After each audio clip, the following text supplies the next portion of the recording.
Okay. Hello, this is September 28th, and we are working with middle school teachers from Broward County. And so we're going to kind of get started, and hopefully you were able to kind of look through the resources about human-centered design, and we'll talk a little bit more about that as we kind of get into this. So hopefully you can see this, and this is what we're going to do. At the same we're just carrying on with what we did on the first virtual session. We were talking about how we are wanting to equip you with the necessary resources and the design process so you understand it, and develop a network of like-minded schools throughout Broward County. But also, as time goes on, we want to connect you with other schools like in Arizona and schools in California so that you can have a fuller network of people, and then also working through the curriculum. So that's kind of what we're going to do today. We're going to look at human-centered design. We're also going to look at the first two phases, which is the detailed design, or excuse me, the project identification and the specification phase. So those are two things we're kind of looking at as we go on. So I want to talk to you, and I want you guys to chime in.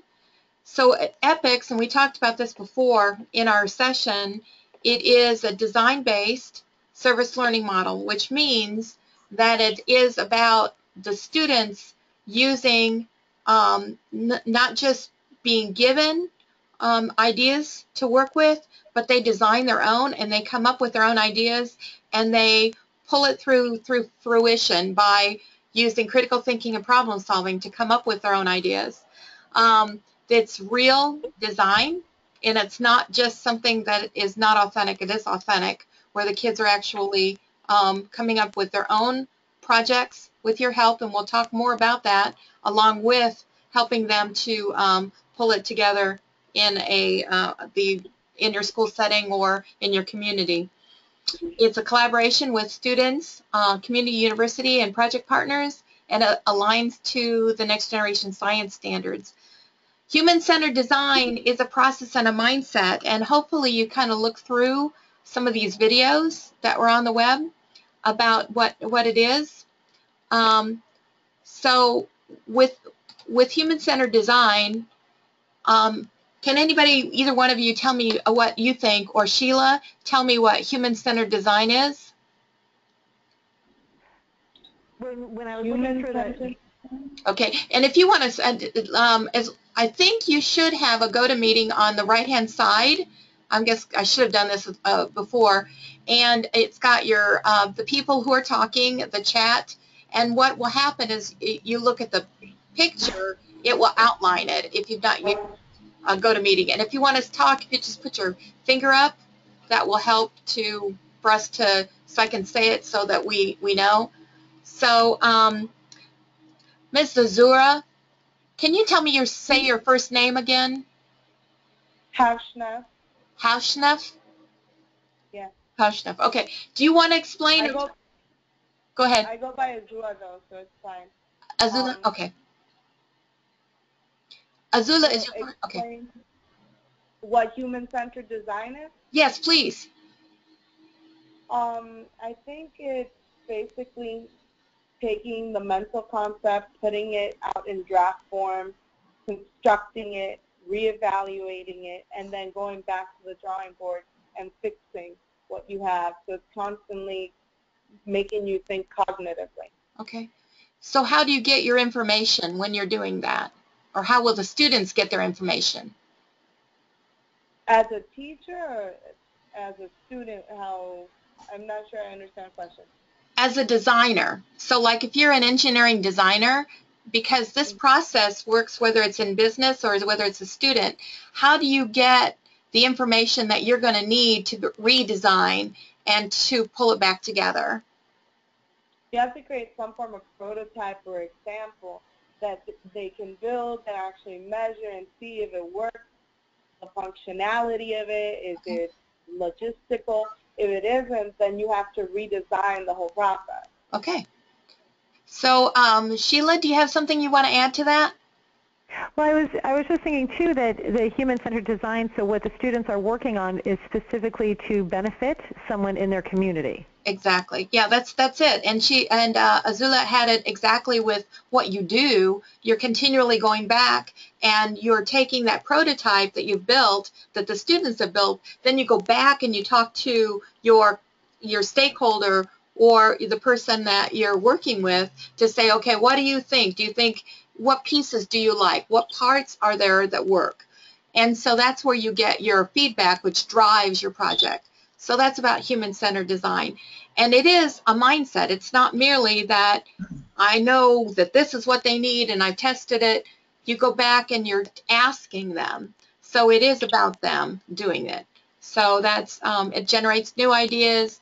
It is measurable, and you're always constantly going back and asking them. So Norm, did you want to add anything to that? Well, I really like the human-centered design. I like the whole EPICS model because it really emphasizes collaboration, working as a team, and in an engineering environment, specifically looking at design. And I think in STEM today, those two aspects of engineering and the social aspects of design in creating the product aren't really emphasized enough. So I really, really like that model because I think those are real life models. I spent over 20 years in engineering, and I can't tell you how many times just sitting around and just talking about how we're going to do it. The best ideas come out, and then you go off on your own and try to figure out how you can implement them, and then come back again. So I think it's really good. Great. Well, if we can teach that, think about how this can change how a student looks at education if you can hit it at middle school. Yes. Where they're getting to the point where they are actually problem solving and they learn those skills early. So I'm really excited that you're working at the middle school level with these kids with this. So when you think of design, a lot of people, especially engineering design, they don't think of it as art. They don't think of it as problems. I mean, they do think of it as problem solving, but they don't think of it applying scientific knowledge or mathematics. It's just you do it and you get it done. Well, it really is an art form. It really is. It's a process of moving through it. And Norm, you can define that better than I can.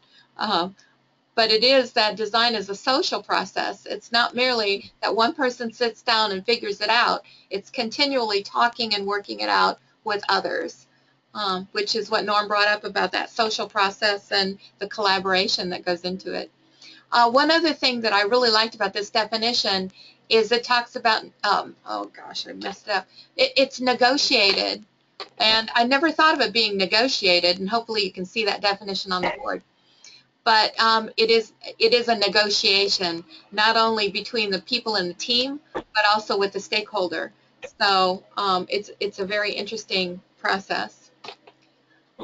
It's also difficult because you don't always, and we've found that in anytime we get into projects, the stakeholder may not necessarily always know what they want. And they may say what they want, but it may be totally something different than what they say. So students have to negotiate that to differentiate what is really said and what they really want. So those are pieces of that. And we talked about human-centered design a little bit and what it was. And it is real people, real design, and real impact. So it is something that is real. And we talked about, why do you think that this type of design is important for ethics? So a thought about why it has to happen with EPICS.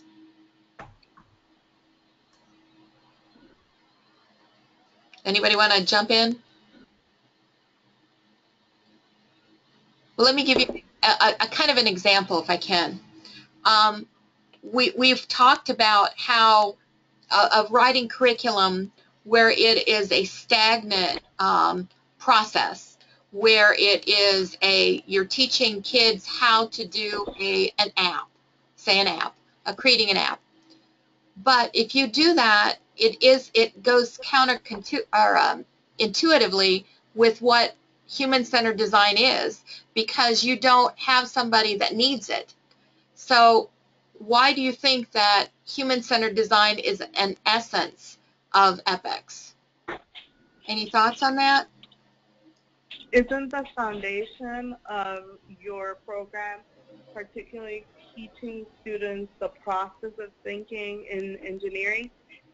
And engineering is one of the few fields where you deal with all sorts of different sciences that you have to melt together and creatively think. You're like the tinkers for science, and you just make things happen out of a combination of different sciences and art and architecture, and just it's so many aspects. It's not just biology. It's not just chemistry. It's everything combined.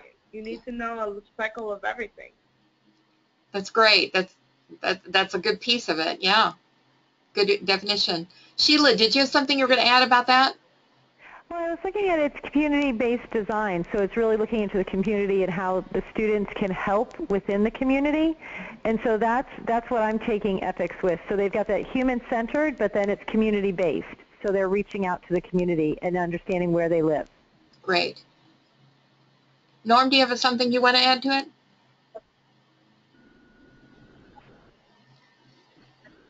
Okay, you. No, I think that covers it. It deals a lot with, like we're saying, projects within the community.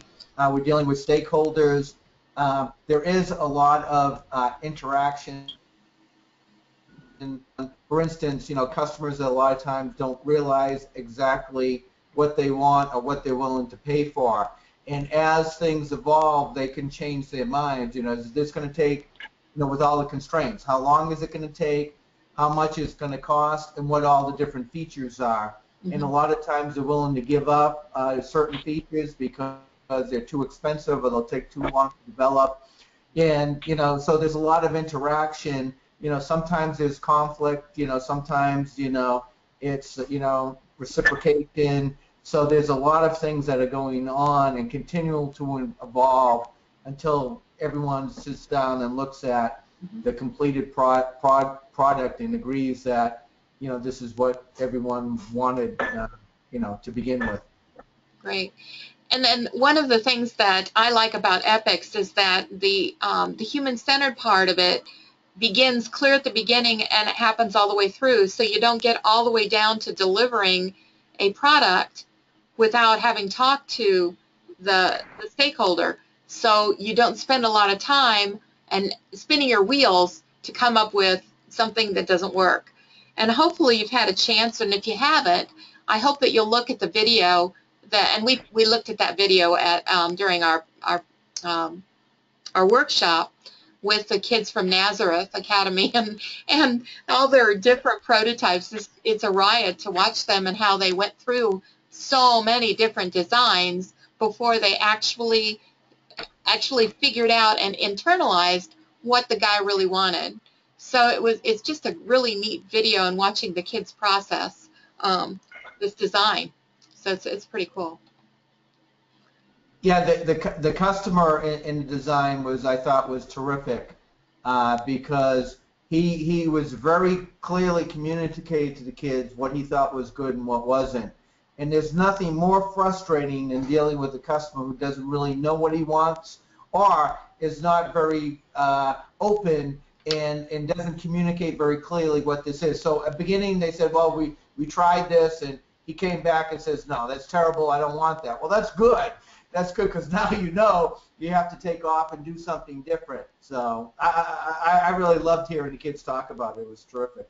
It might be one of those things that it's a good thing to talk about, because when you get into this with your own kids, you might have, if you're working with a community partner, they may not want to hurt the kids' feelings. And so they may not be very forceful with what they really want. So it may be one of those things where the kids are going to have to realize that they really do want authentic design.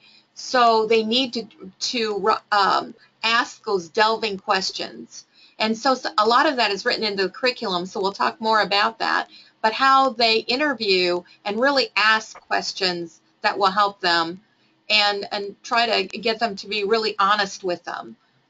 Because I know, That's true on both sides, and you're right. The kids have to learn not to take it personal that hurt their feelings if they go off in the wrong direction. Realize that if someone's frank and open about it and says, "Look, this is really what I did not have in mind," they're doing them a terrific favor. Because I've gone off on products sometime almost years and then have the customer come back and say, "Well, geez, that's really not what I wanted." And says, "Well, look, we've spent all this time and money, and you told us that this is exactly what it was," and that's the worst situation. Right. So, yeah.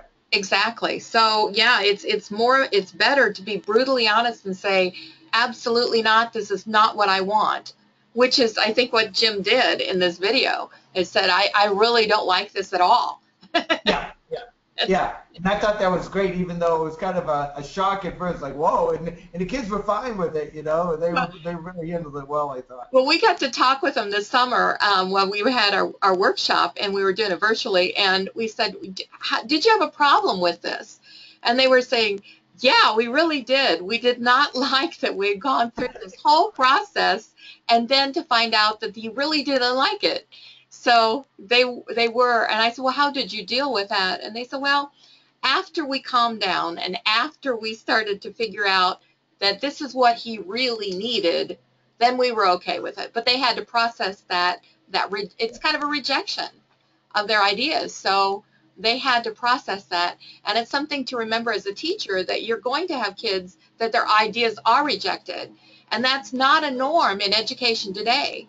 Your kids are not used to having their ideas rejected in any way. It's always, oh yeah, that's wonderful. Now you might need to try harder with this. And this isn't the way it's going to be. It's probably going to be pretty brutal sometimes with this, which is like everyone gets a trophy and everything's exactly great. But in the real world, I mean, when you're up, and I've done this so many times before, like an executive board, and they just literally burn you at the stake, and you have to handle it so well, because if you start getting upset about it, then it becomes more a personal thing. And you have to take their input and everything, no matter how scathed, and how sizzled you get, and that's going to happen in real life. Exactly. And that's one of the reasons why in this design process we have built in the gates, so that they have to go through these pieces or the steps piece by piece, so that they have all of the parts together, so they have a complete process and a complete project that's been tested, so that they don't come up against a brick wall and just, crash and burn. We want them to be successful, and we want them to have a product that actually is used and used long term. So that's something that we walk through. So with the project identification phase, again, that's one of those things where the kids are going to be walking through all of this. So one of the things that they have, and we worked through this on 2 weeks ago on Monday, is that they have their the gate planner, and they have a project charter, which is a basic understanding of the community. And in the middle school also, there are survey results. So they will be looking through the surveys to determine if this works for them. Now, I want to, again, not a cautionary tale, but also making sure that you understand that you don't have to use all of this material that's here. You pick and choose what works best for you. Although we do know that there are certain pieces that have to come out of like the project identification phase, but as a whole, you can walk through it however you want to walk through it. So we just want to make sure that you have the documents and that they work for you. So we also want to work through the PERT chart, the Gantt chart, and developing a budget. And they do a basic prototype to walk through scenarios, which is what you guys did in our workshop on Monday, 2 weeks ago. So one of the first ones is that project charter. And the project charter talks about why they would want to do the project at all. What is the need that they're seeing? What are the demographics that are artifacts that help to that give evidence that this is is worth the time and effort of this project. Another part of that is a SWOT, which is a decision matrix. And so it talks about, the kids go through some of this, of what are the strengths, possible strengths of this project, what are some weaknesses that they see, what are some opportunities that could happen through this project, and what are some threats that could derail the project, and identify them ahead of time so they're ready for things. So it's just, again, a decision matrix. So again, this is just one of those tools that could be used to walk through this and help to identify a potential project. Any questions about those two documents? No questions yet. Okay, No. yeah. And I think we talked a little bit about the PERT chart. The PERT chart may be one of those things, it depends on your kids whether it's a good idea to use it.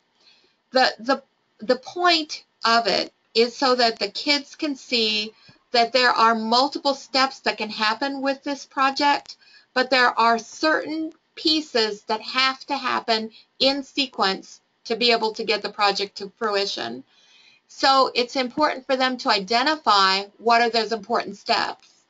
So again, I've seen teams that don't use a PERT chart, but I also think it's an important part of getting that deeper level of thinking where they can think broadly and not, a lot of times with, and you know this, when you're giving kids, especially younger kids at the middle school level, they think they have to do one thing at a time.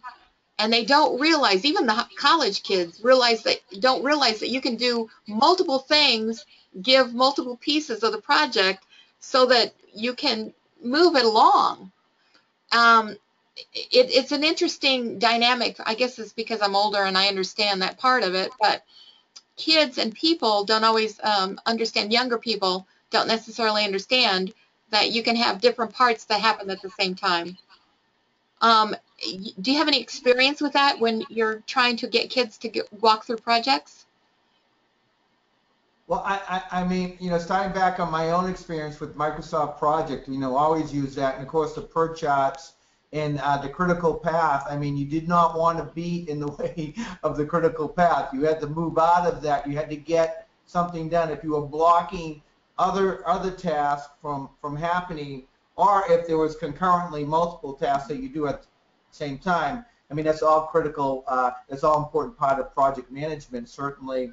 And I think that's a great lesson for the kids to have, because they really don't understand the whole process. They just want to just say, okay, let's just put it all together. Yeah. Let's just do it. And there's various steps that you have to go along the way.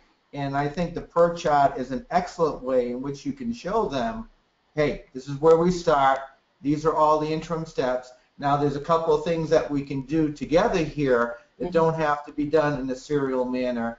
And I don't know, I think this is great lessons for the kids, and I know you're going to do the Gantt chart as well.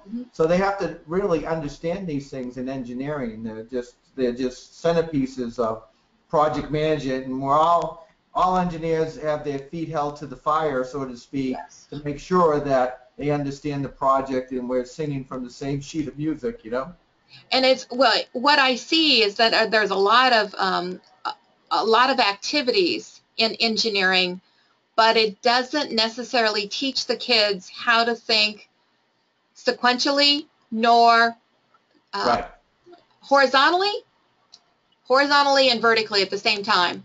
And that's where charts can really help kids to get an idea of how things really do move. Because up to this point, up until, middle school, they have been, when they have a project, they have to do A, B, C, D, E, and not A, B at the same time or A, C at the same time. They've not had that experience. So it's really teaching them real life skills that will help them. That is true. Sheila, did you have anything you wanted to add to that piece? I have not used a PERT chart, and I'm looking right now at some of the stuff we're doing in one of my classes, and I'm trying to figure out how to incorporate that piece in. So I'm I'm curious to see how it's going to work, and it's something I need to add in now, I think. Okay. Let me tell you another, and there is in the teacher toolbox, there is a tool called Popplet, P-O-P-P-L-E-T, Okay. Popplet.com, and Popplet is a free online mind mapping software that kids can create their PERT charts with. And if you look at that teacher toolbox, and I can't remember off the top of my head which number it is, I think it's like 116 in the teacher toolbox. You'll just have to look through it, but look for Popplet. But Okay. kids can create these mind maps online, and it's free. Okay. And you don't have to download it or anything, but it's a nice tool. Okay, great. Okay, and you can, another thing is that you could even print off this teacher toolbox for them to use, so they, they can have it.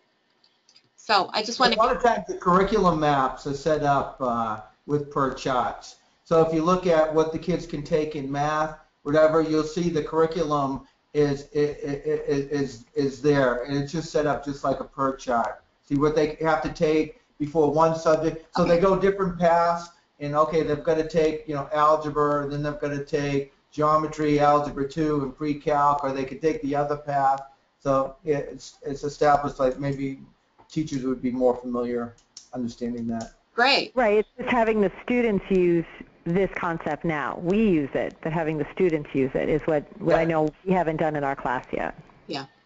Yeah, no, we haven't either. I mean, I guess that's one of the parts of ethics that brings it to the table, right, is how to organize the project.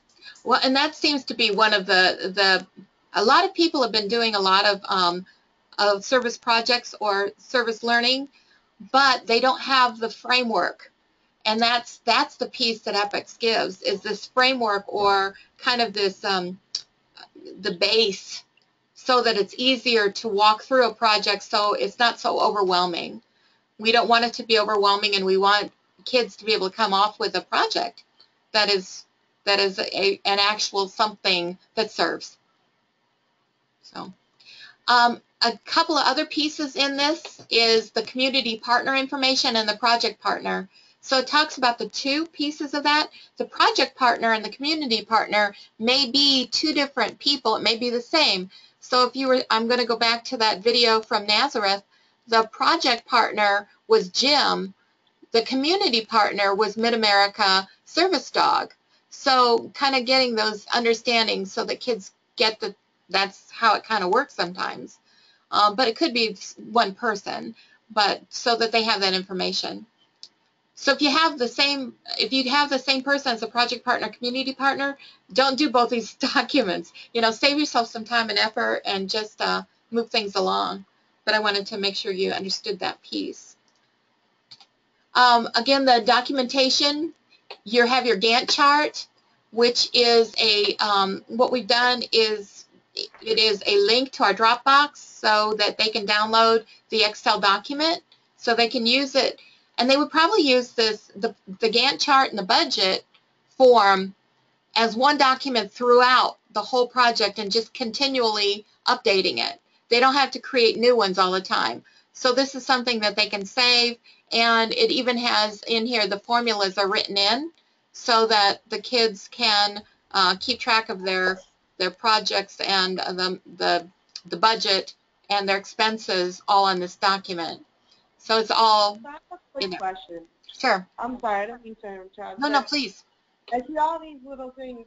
Is it possible, because I know, for example, he's working on CPERT for our school, and part of when I had to write the narrative for the MOOC, I suggested that we could use some of these tools, these instruments, as techniques to actually create our CPERT, which is a remotely operated vehicle that navigates much like a submarine underwater.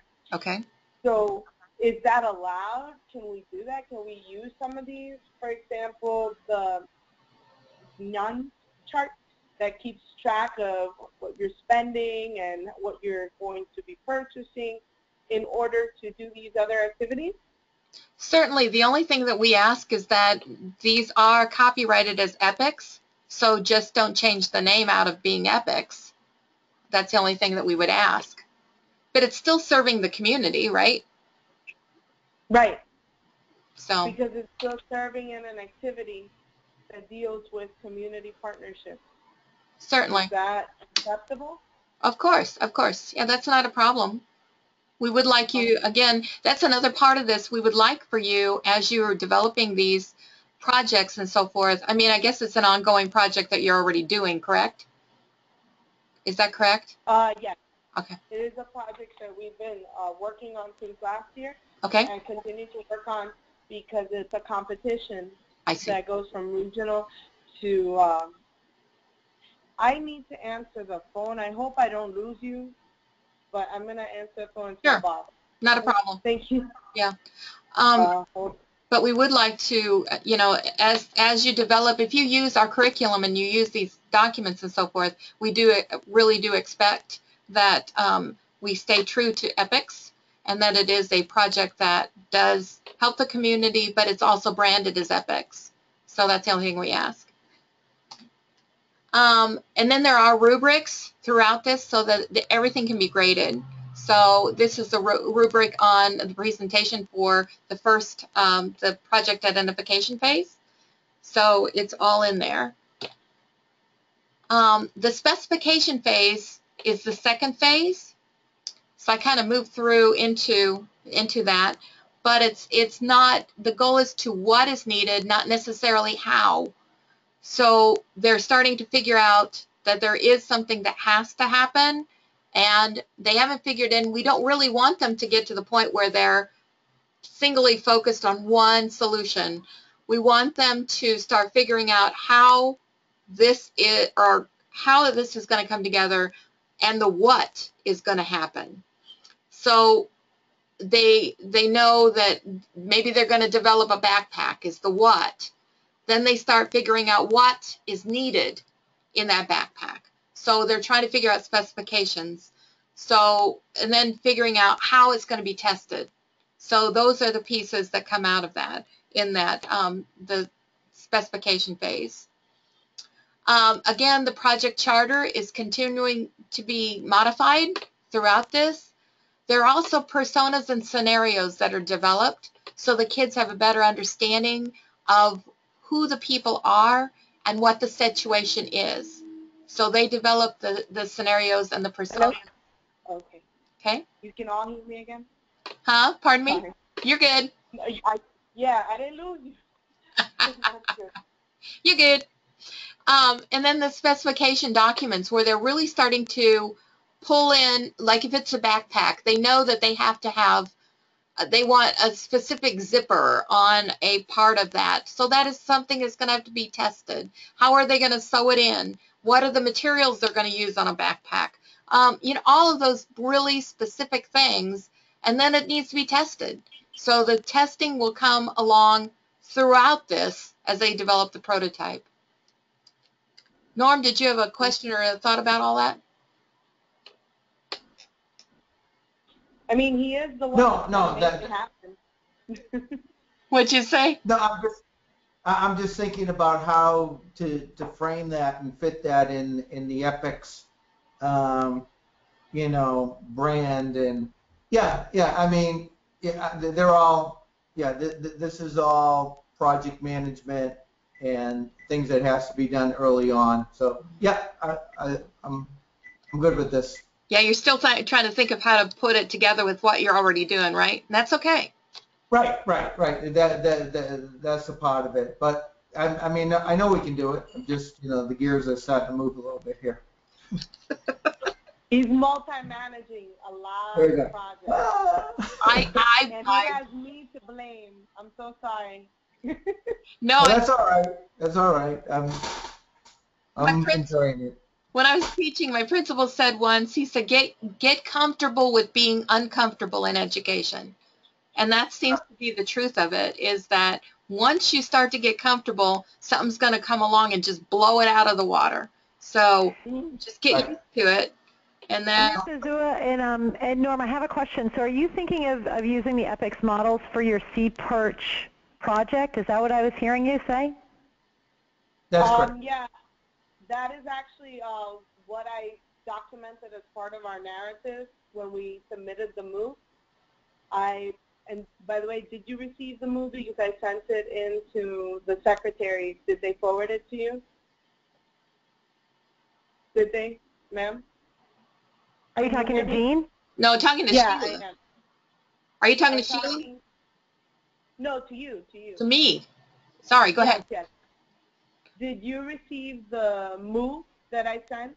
Oh, the With the MOU? description app? Yeah, the MOU. I'll have to look at that. We've been getting in, you know, they're all kind of coming in at one time. So Okay. we're just trying to keep track of them so we don't lose it, but I will look at that. And it's a Lauderdale Lakes, I right? included that in there, and I'll talk to Sheila and to Norm on this, but basically in the description I stated that we should use it as a foundation on how to create the prototype for Sea Perch. Because Sea Perch is, yeah, we build a remotely operated vehicle, but those beginning stages, those steps on how to build something, on how to go through the prototype design long before you actually build your end product, that is something that I see very valid in your program through EPIC. So I was trying to get Mr. Epseri to actually utilize EPICS at the beginning as he's creating the designs and actually working with the kids on troubleshooting long before they actually build the full product. Oh yeah. Oh yeah, this could be huge for pulling that together. But I want to challenge you. I'm going to challenge you to think about this. I guess the whole goal of this is to create, and correct me if I'm wrong and clarify for me. What you're trying to do is create an underwater robot, correct? That performs some task that's given in the specs, correct? Yes. Okay.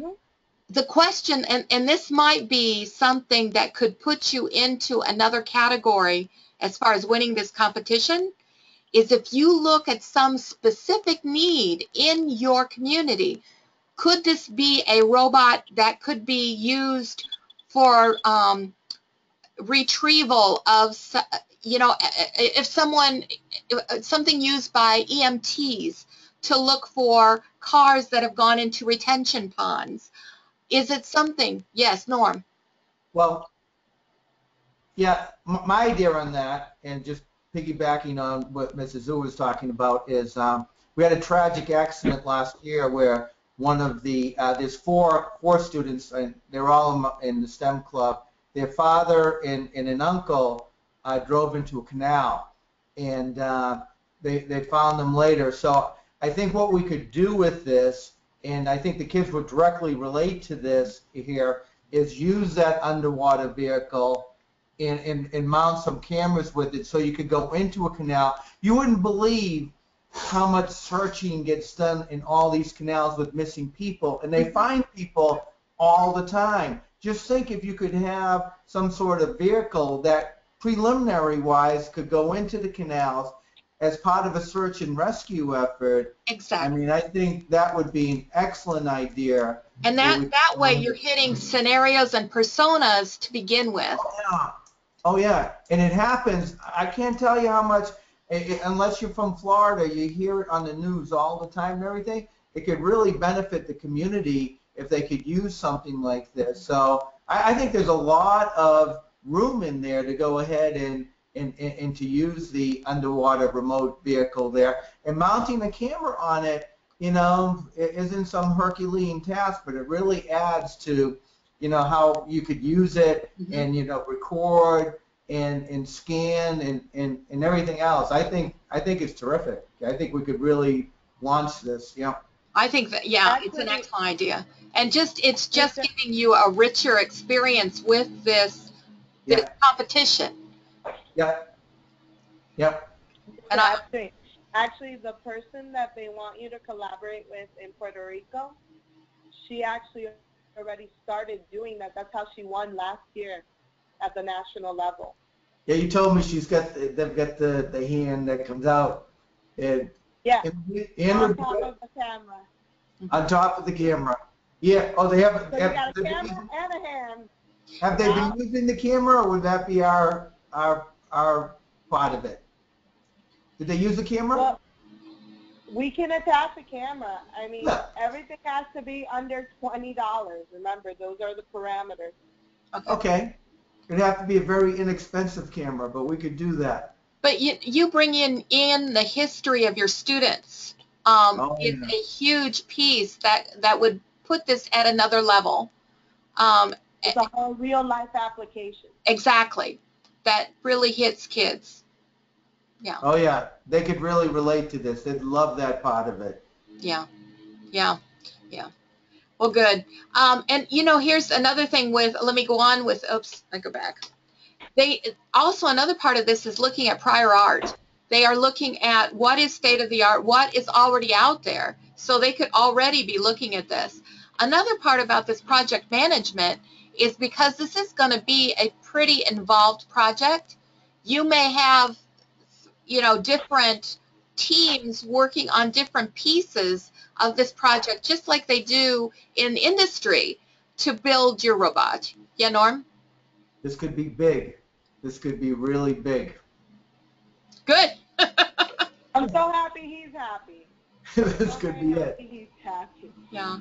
Well, just think about it. If you're getting kids that are, just barely teens, adolescents, beginning adolescents, be able to think so richly and deeply about how they can improve their community with something that's I'm hearing the specifications of under $20 the pieces. This is important. Then you could also have another part of your team be talking about how they would a media presentation about this.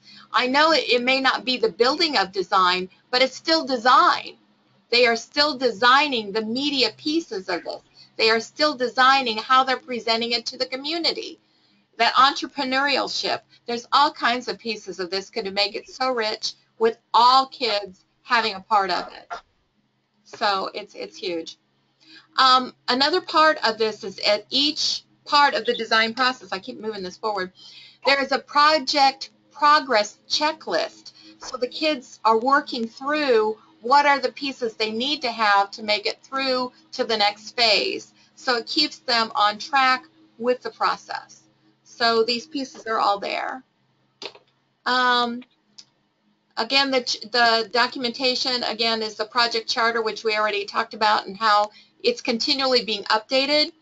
And this will also help with your project in any kind of competition. If you have these artifacts of how they walk through the process, it's huge. It's not just that Dad built it in the garage. These kids actually did it, and you can see their progress through it. So that's an important piece of this. Again, they're going through all of those changes of the benchmarking, the prior art, the specifications. This would be their document that would break down each specification and what are the criteria that they're going to judge how successful it is to meet it and where it originated. And then the feedback from the stakeholders. So they really will go back and talk with this. And this may be another part of this. I know that your stakeholder really is this competition, but if you can go to your EMTs or go to your fire department and have them be your stakeholders through this process, that could be very rich also. Does that make sense, Norm? Yeah, it certainly does. There's no reason, why we couldn't hook up with some sort of a partnership in the community like that, where we have stakeholders that have that interest, recognizing that, hey, look, this is an idea, this is a prototype, right, but they'd be very interested in that, and then bringing the kids together with it, and then evolving that as we go along. Yeah, I mean, they would certainly have an emotional stake in that, a real sincere interest, which is terrific. Yeah. And the stakeholders, just remembering, if you do use and they will understand this, understand that these are kids, they're students, but they are working sincerely to try to develop something that might save a life or at least be able to help families get closure with some sort of an apparatus. So. Yeah, yeah, that's right. We always got to keep it within the perspectives because sometimes, that get carried away where realizing that these are middle school kids.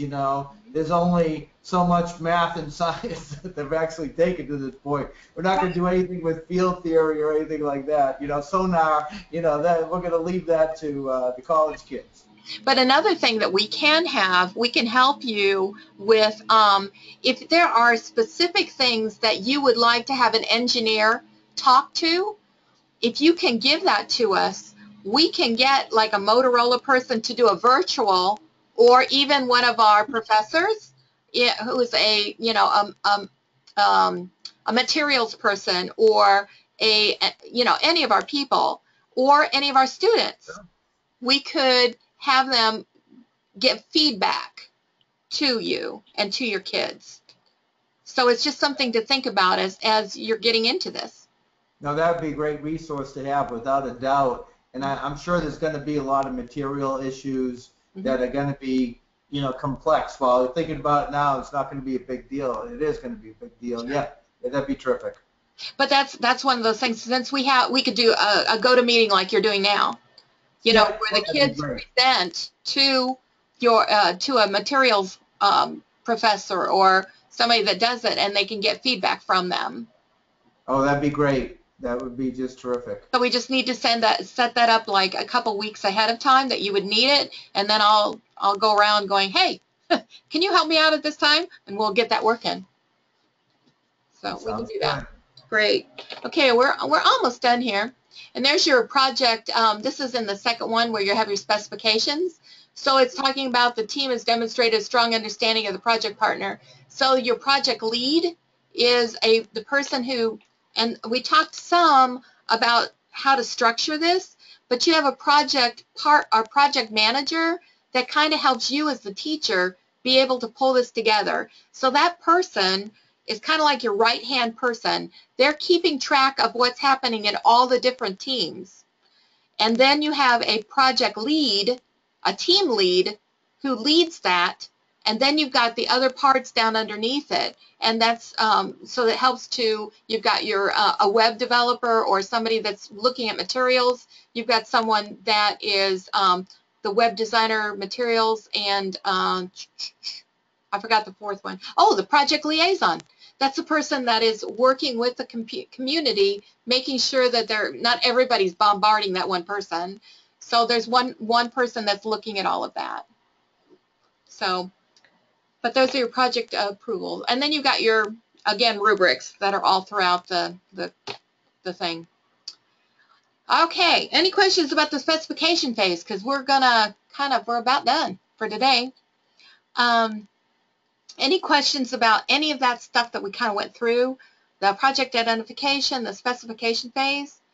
Because what we're going to do next week is we're going to look at the design phases, which is the conceptual design and then the detailed design, where we really pull it together into, take a gob of ideas, what do you like of each idea, pulling it down into one idea that you're going to test and create the prototype. Any ideas? Or does that sound like a plan? Yeah, we're getting some bandwidth issues from your end. You're kind of like, I can see it from Mrs. Zua's face there. You were kind of like freezing there. And then, it's kind of like happening now. And then, then it comes out, so, yeah. But I got most of it. Thank you, Ms. Dabsey. Thank you. Well, maybe let me say it again. Next week, all we're going to do, and I get talking fast, so it's just that 50-minute period that I've lived with all of my life when you're working with kids. You're trying to get everything in 50 minutes. But next week, we're going to look at the 2 design phases, which is the conceptual design, where they're working on bringing all of the ideas together and multiple ideas and multiple prototypes, and then pulling it together, and then in the detailed design, creating that one prototype and testing all that, testing it for safety, for their usability, all of those pieces that go into making sure, and a failure mode, making sure they understand what could fail and understand how they can design it to minimize the impact of the failures, because everything will fail. It's just how much risk are we willing to take? So, okay. So that's about I it. have one minute question. You go. I don't have a class at all. The only reason I'm here is to ensure Mr. Epster gets all the support necessary. So You got a great what is administrator there. Oh, I'm not an administrator. All right, well, whatever you are, supporting. What am I supposed to do to assist him, other than the paperwork and everything? Just to support him? Support, and I think one of the biggest supports that you're doing is going through this with him so that he can understand, and you both have an understanding of what the phases are, what the materials that are there, what curriculum is there, and how you can help him to remember what pieces come in. But I also want to remind both of you, and Sheila also, and all of you, is that in the web page there's a chat, and if you come up against a brick wall, just you can under the community members, let me see if I can pull that over real quick. So you can see the website, correct? Yeah, we can see it. Okay, so if you see the community members, if you click on that, anything that has a dot by it, you will, I'm going to search.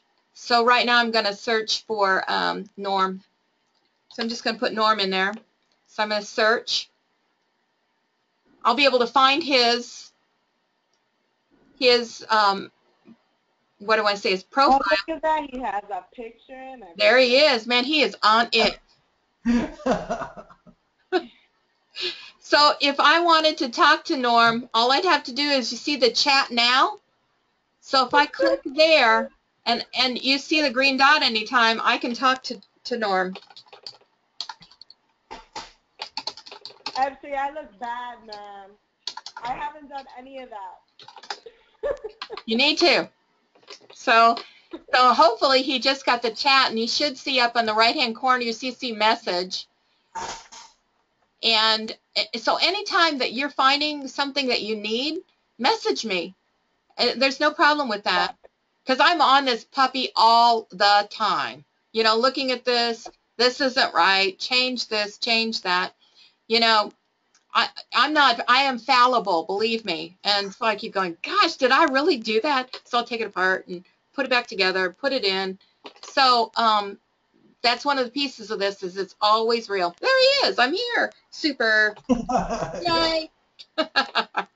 Great. So next week, again, we'll look at the next two phases. And I think you have a really good idea about how you're going to implement this in your school. Sheila, are you at Lake, at Lauderdale Lakes also? No, I'm at a different school. So at my school right now, we're in the very early stages of science fair and e-cyber mission, just some other competitions that happen down here. So my thought with my STEM classes is to have them use the EPICS model, and then in turn, whatever they do, they'd be able to enter into the competitions. So that's great. Because that, we had, I was talking with one of the teachers that we last, 2 weeks ago, and she was getting all upset because there were so many things with the different competitions. And so the question is, why not incorporate EPICS into all of it? So you're just kind of, that gives you your groundwork for it, and you're doing the projects along with it. But also, exactly. So that was our thought. We've just started on project ideas, but now, I mean, and this was helpful with this phone call, is we're going to take at least the EPICS model and use that going forward with their projects, which will help them organize their ideas a little bit better. So I like that. Just a quick suggestion, because I was speaking with my department chair on it. We thought it was actually pretty prudent to possibly use the prototype design as hypothesis making tools for prepping the students for science fair. One thing that I want to suggest and show you these resources, there are two things that might be able to help you as you're getting your kids ready to think about ideas. There is 1.2 in the in the curriculum in middle school is brainstorming projects. So there's a whole lesson on just brainstorming. And the third one is survey of the community. So all of the kids could get out there and figure out what needs to happen with whatever's going on. Yeah, I think those are great ideas. That's at least gives some of the kids who are struggling with ideas some direction. Yes, and that's so the documents are there. So like the survey of the community, there's a template there where they actually, it's a doc, so they can take it and they can change it. Oh, let me pull it over. So potential projects, so they can choose environmental issues, educational issues, access, and then they can take it if they want to and add in additional questions. So they can create their own questions and add into the survey or take questions out. So it will help them to more, what I want to say, hone in their ideas. Okay? Great, thank you. You're welcome. Well, thank you guys for coming, and we'll see you next week. All right, great. Thank you. All right, thank you. What time next week? The 4:30 next week. 4:30 to 5:30? Yeah. Yep. And is it the same link? No, it'll be a different link. We'll set up a new meeting, and I'll send that out, or Sharice will. Okay, thank you very much. Thank you. Bye. Thanks Bye. for your evenings. All right, bye.